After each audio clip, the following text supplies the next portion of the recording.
নারায়ণগঞ্জ জেলা ছাত্রদলের সাবেক সভাপতি ও মহানগর বিএনপি নেতা জাকির খান বলেছেন, আমি আপনাদেরই সন্তান, অবশ্যই আপনাদের পাশে থাকব। যেখানে শূন্যস্থান থাকবে আমরা সকলে মিলে তা পূরণ করব।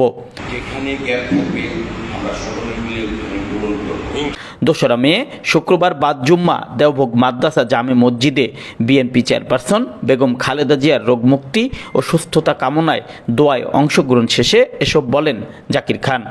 এর পরপরই তিনি মাদ্রাসার এতিম শিক্ষার্থীদের সাথে সৌজন্য সাক্ষাৎ করেন। এ সময় 1200 এতিমের খাবারের ব্যবস্থাও করেন তিনি।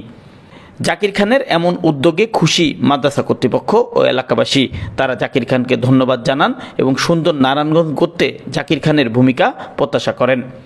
সবার জন্য যা খাবার একই খাবার জাকির খান খেয়েছেন, যার জন্য আমরা এলাকাবাসী বলতে মাদ্রাসা আহ্বায়ক হিসেবে জাকির খান সাহেবকে আন্তরিক ধন্যবাদ। এই মাদ্রাসায় উনি নামাজ পড়লেন এবং শিশু কিশোরদের সাথে উনি দুপুরের খাবার খেলেন। এই খাবার খেয়ে উনি খুবই আনন্দিত।